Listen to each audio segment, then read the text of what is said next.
कहानी की शुरुआत में हम एक जापानी आदमी को देखते हैं जो एक सफेद कमरे में सो रहा था। जैसे ही उसकी आंख खुलती है तो वह देखता है कि वह एक ऐसी जगह पर कैद है जहां ना कोई दरवाजा है, ना खिड़की और ना ही कोई छत। यह सब देखकर वह बुरी तरह घबरा जाता है। वह हिम्मत करके दीवार के पास जाता है। वहाँ उसे दीवार से बाहर निकली हुई एक अजीब सी चीज दिखाई देती है। वह उसके ऊपरी हिस्से को किसी बटन की तरह दबा देता है। बटन दबते ही कमरे की दीवारों और फर्श से सैकड़ों बेबी इंस बाहर निकल आते हैं। वे बस कुछ सेकंड तक उसे देखते हैं और फिर अचानक गायब हो जाते हैं। लेकिन जाते जाते वे पूरे कमरे की दीवारों पर वैसे ही अजीब बटन बना जाते हैं। तभी वह आदमी रो रो कर मदद मांगता है, चीखता है, लेकिन वहाँ उसकी आवाज सुनने वाला कोई नहीं था। जब उसे बाहर जाने का कोई रास्ता नहीं मिलता तो वह हार मानकर उन बाकी बटनों को दबाने का फैसला करता है। अब वह जैसे ही कोई बटन दबाता ऊपर से कमरे में अचानक कोई ना कोई चीज गिरने लगती। कभी एक छोटा सा टूथब्रश टपकता तो कभी एक बहुत बड़ा फूलदान गिरता। वह आदमी पूरी तरह पागल हो रहा था क्योंकि उसे कुछ समझ ही नहीं आ रहा था कि आखिर यह सब हो क्या रहा है। वह आदमी अब समझ चुका था कि अगर वह एक ही बटन को बार बार दबाता है तो उसे वही चीज दोबारा मिल जाती है। ऐसे ही एक बटन को बार बार दबाने से उसके पास चॉपस्टिक्स का ढेर लग जाता है। तभी वह गलती से एक और बटन दबा देता है। अचानक दीवार से एक छोटी गाड़ी बाहर निकलती है और सीधे उसके पैरों पर जाकर जोर से टकराती है। वह दर्द के मारे चिल्लाने लगता है। तभी वह गुस्से में एक और बटन दबाता है, पर वह बटन अचानक एक शरीर के हिस्से में बदल जाता है और सीधे उसके चेहरे पर गैस छोड़ देता है। ऐसे ही कई घंटों तक वह अलग अलग बटन दबाता रहता है और पूरे कमरे में फालतू सामान का पहाड़ लग जाता है। तभी गुस्से में वह एक गेंद को दीवार पर दे मारता है। गेंद सीधे एक बटन से टकराती है और अचानक हवा से सुशी नीचे आ गिरती है। उसे बहुत भूख लगी थी, इसलिए वह सुशी देखकर खुश हो जाता है, लेकिन उसे महसूस होता है कि इसे खाने के लिए सॉस तो है ही नहीं। वह चिल्लाकर अपने किडनैपर से सॉस मांगता है, पर हमेशा की तरह सन्नाटा छाया रहता है। वह पागलों की तरह बाकी बटनों को दबाता है,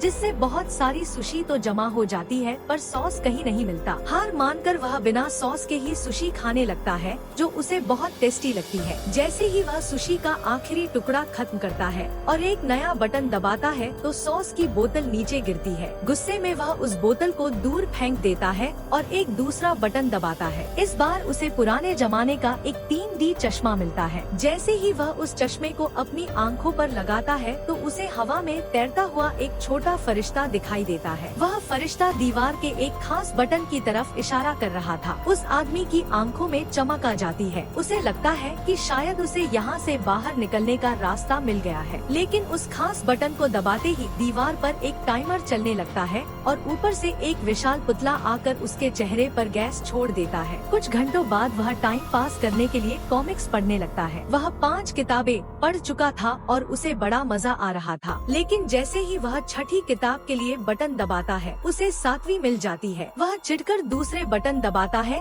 जिससे उसे 8वीं और 9वीं किताब तो मिल जाती है, पर छठी किताब कहीं नहीं मिलती। तभी वह एक आखिरी बटन आजमाता है, जिससे दीवार का एक हिस्सा खुल जाता है, जिसके पीछे एक दरवाजा छिपा था। वह आदमी खुशी के मारे झूम उठता है, लेकिन इसी एक्साइटमेंट में वह भूल जाता है कि दरवाजा किस बटन से खुला था। वह अंदाजे से एक बटन दबाता है तो अचानक एक अफ्रीकी आदमी कमरे में एक दीवार से दूसरी दीवार तक दौड़ता हुआ नजर आता है। दूसरा बटन दबाने पर उसके सिर पर पानी गिर जाता है। तीसरी कोशिश में उसे सही बटन मिल ही जाता है। जैसे ही दीवार खुलती है वह उसकी तरफ भागता है, पर उसके पहुंचने से पहले ही दरवाजा मुंह पर बंद हो जाता है। वह दोबारा कोशिश करता है, पर नतीजा वही रहता है। अब उसे समझ आता है कि दरवाजा तभी तक खुला रहता है जब तक वह बटन दबा हुआ हो। वह उसके ऊपर एक बहुत भारी फूलदान रख देता है, पर बटन इतना जिद्दी था कि वह फूलदान के वजन से भी वापस ऊपर आ जाता है। वह आदमी समझ जाता है कि उसे फूलदान को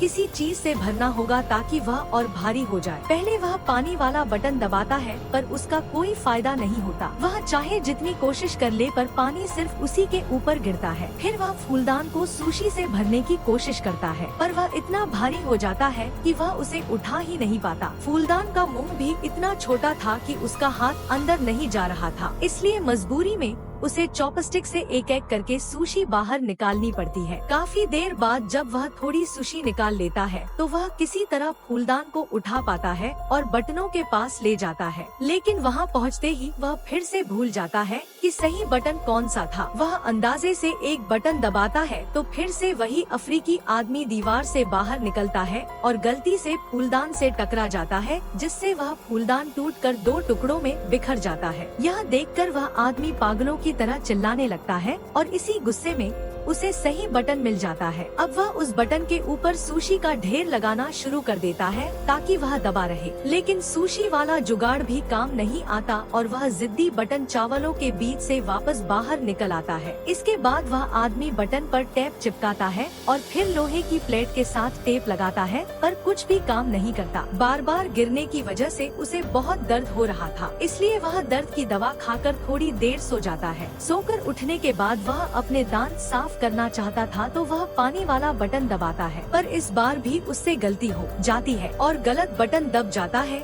जिससे छत से एक रस्सी नीचे गिरती है। रस्सी देखकर उसका मूड एकदम ठीक हो जाता है, क्योंकि उसे एक नया ढांसू प्लान सूझता है। वह सोचता है कि वह दरवाजा खोलेगा और रस्सी के सहारे झूलकर सीधे दरवाजे के पार पहुंच जाएगा, लेकिन जैसे ही वह दीवार के पीछे वाला दरवाजा खोलने की कोशिश करता है, उसे पता चलता है कि वह लॉक है। वह दरवाजा बंद होने से ठीक पहले वापस कमरे में भागता है, पर दरवाजा उसकी पीठ पर जोर से लग जाता है। गुस्से में आकर वह दीवार पर लात मारता है, जिससे गलती से एक बटन दब जाता है और कमरे के बीचों बीच एक चाबी हवा में तैरती हुई दिखाई देती है। पर दिक्कत वही थी, जैसे ही वह बटन वापस ऊपर आता चाबी गायब हो जाती। अब उस आदमी के सामने 2 बड़ी चुनौतियाँ थी। उसे चाबी को भी कमरे में रोकना था और दरवाजे को भी खुला रखना था, लेकिन सबसे पहले उसे वह चाबी वाला बटन फिर से ढूंढना था, क्योंकि वह फिर से भूल गया था कि लात कहाँ लगी थी। वह अंदाजे से एक बटन दबाता है तो चाबी निकलने के बजाय दीवार से एक कुत्ता बाहर आता है और उस पर भौंकने लगता है। दूसरी बार भी वही कुत्ता बाहर आता है, पर तीसरी कोशिश में उसे चाबी वाला बटन मिल जाता है। इस बार वह कोई रिस्क नहीं लेना चाहता था, इसलिए वह अपनी उंगली से बटन की तरफ इशारा करते हुए पीछे की तरफ चलता है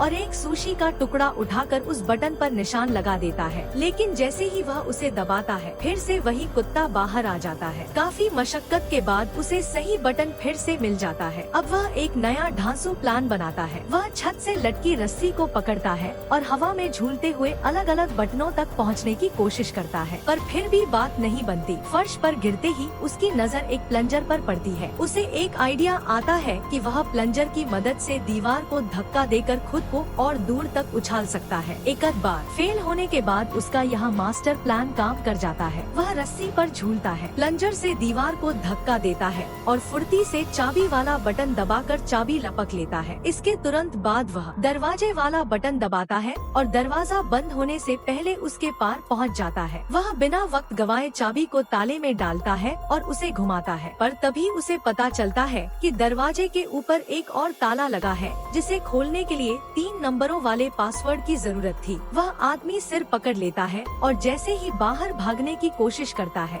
दरवाजा फिर से उसकी पीठ पर जोर से लग जाता है। गुस्से में पागल होकर वह प्लंजर को सामने वाली दीवार पर फेंक कर मारता है, जिससे गलती से वही अफ्रीकी आदमी वाला बटन दब जाता है और वह फिर से बाहर निकल आता है। जब वह उस अफ्रीकी आदमी को पास से गुजरते हुए देखता है तो उस आदमी के माथे पर 3 नंबर लिखे हुए थे। उसे तुरंत समझ आ जाता है कि यही वह पासवर्ड है जिसकी उसे जरूरत थी। वह फिर से रस्सी से झूलता है, प्लंजर से धक्का मारता है और एक एक करके वह 3 नंबर ताले में भर देता है और ताला खोल देता है, लेकिन दरवाजा थोड़ा जाम था। वह पूरी जान लगाकर उसे खोल देता है, पर तभी उसके पीछे वाली दीवार का हिस्सा बंद हो जाता है। अब वह एक बहुत ही तंग और छोटी सी जगह में फंस गया था, जहां उसके पास हिलने डुलने तक की जगह नहीं बची थी। वह दरवाजे को भी पूरा नहीं खोल पा रहा था। पूरी तरह टूटकर वह आदमी वहीं फर्श पर बैठ जाता है और फूट फूट कर रोने लगता है। उसे उन सभी चीजों की याद आने लगती है जो उसे उन बटनों से मिली थी। उसे एहसास होता है कि भले ही वह उस कमरे में कैद था, पर कम से कम वहाँ उसके पास घूमने की जगह और मनोरंजन का सामान तो था। वह पछताने लगता है कि जो उसके पास था उसने उसकी कदर नहीं की। तभी अचानक उसे अपनी बाई दीवार से ठंडी हवा आती है। वह जैसे ही उसे छूता है उसे एक दरार दिखती है, जिससे पता चलता है कि यह भी एक नकली दीवार है। वह बिना वक्त गवाए उस पैनल को धक्का देकर खोलता है और बाहर की ओर भागता है। वह एक रहस्यमयी गलियारे में पहुंच जाता है जो घने अंधेरे के बीच हवा में तैर रहा था। वह पागलों की तरह बाहर निकलने के लिए भागता रहता है। उसे महसूस होता है कि जैसे वह सदियों से भाग रहा है। जब वह आखिरकार एक कमरे में पहुंचता है तो उसका हुलिया पूरी तरह बदल चुका था। उसके रंग बिरंगे पजामे का रंग भी पूरी तरह उड़ चुका था। वह आदमी जिस नए कमरे में पहुंचता है वह भी एकदम खाली था। जैसे ही वह अंदर कदम रखता है पीछे का दरवाजा अपने आप बंद हो जाता है। लेकिन इस बार दीवारों से छोटे नहीं बल्कि बड़े फरिश्ते बाहर निकलते हैं। वे बस उसे घूरते हैं और पल भर में गायब हो जाते हैं। लेकिन जाते जाते दीवार पर वही पुराने अजीब बटन छोड़ जाते हैं। जब वह एक बटन को दबाता है और उससे कमरे में कोई चीज नहीं मिलती तो वह गुस्से में दूसरे बटन आजमाना शुरू कर देता है। अब पूरी दुनिया में अजीबोगरीब घटनाएं घटने लगती हैं। एक बटन दबाने पर लॉस एंजेलिस के एक कॉन्सर्ट में एक सिंगर के मुंह से अचानक आग निकलने लगती है। दूसरा बटन दबाते ही रूस का एक मशहूर जादूगर अपना जादू दिखाने में बुरी तरह फेल हो जाता है और तीसरा बटन दबाने पर चीन का एक आदमी सड़क पर अपने ही कुत्तों पर पागलों की तरह भौंकने लगता है। वह आदमी पूरी तरह टूट चुका था और अब हार मानने ही वाला था कि तभी उसकी नजर ऊपर से आ रही एक तेज रोशनी पर पड़ती है। उसे एहसास होता है कि पिछले कमरे की तरह इस कमरे में भी कोई छत नहीं है। वह ऊपर देखता है तो उसे बहुत दूर आसमान में वही फरिश्ते उड़ते हुए दिखाई देते हैं। अब वह बटनों को दबाने के बजाय उन्हें पकड़कर दीवार पर चढ़ना शुरू कर देता है। जैसे जैसे वह ऊपर चढ़ता है धरती पर अद्भुत चमत्कार होने लगते हैं। कहीं फूल खिलने लगते हैं तो कहीं अचानक एक हाथी की मौत हो जाती है। वह जितना ऊपर जाता उसके बटन छूने का असर उतना ही बड़ा होता जाता। अब सिर्फ कुदरत ही नहीं बल्कि इंसानों की जिंदगी पर भी उसका सीधा असर पड़ रहा था। कभी किसी के घर में रखा टोस्टर अपने आप चलने लगता तो कभी इंसान चांद पर कदम रख देता। जब तक वह दीवार के सबसे ऊपरी हिस्से पर पहुंचता है तो उसके बाल और दाढ़ी बहुत लंबे हो चुके थे। अब उसे दीवार पकड़ने की जरूरत ही नहीं थी क्योंकि अब वह भी फरिश्तों की तरह हवा में तैर सकता था। जैसे जैसे वह ऊपर पहुंचता है उसके चारों ओर सफेद पंख उड़ने लगते हैं जो उसे उड़ते हुए इस खेल के आखिरी कमरे तक ले जाते हैं। यह कमरा पिछले सभी कमरों से बिल्कुल अलग था, जिसकी दीवारों पर पूरी धरती का नक्शा बना हुआ था और बीच में एक विशाल बटन मौजूद था। शायद यह पूरी दुनिया की किस्मत बदलने वाला बटन था। वह आदमी धीरे धीरे उस बटन को दबाने के लिए आगे बढ़ा और जैसे ही उसका हाथ उसे छूता है स्क्रीन एकदम काली हो जाती है। इसी के साथ कहानी यहीं पर खत्म होती है। आपको वीडियो कैसी लगी कमेंट में जरूर बताएं और चैनल को सब्सक्राइब करना ना भूलें। मिलते हैं अगली वीडियो में, तब तक के लिए गुड बाय।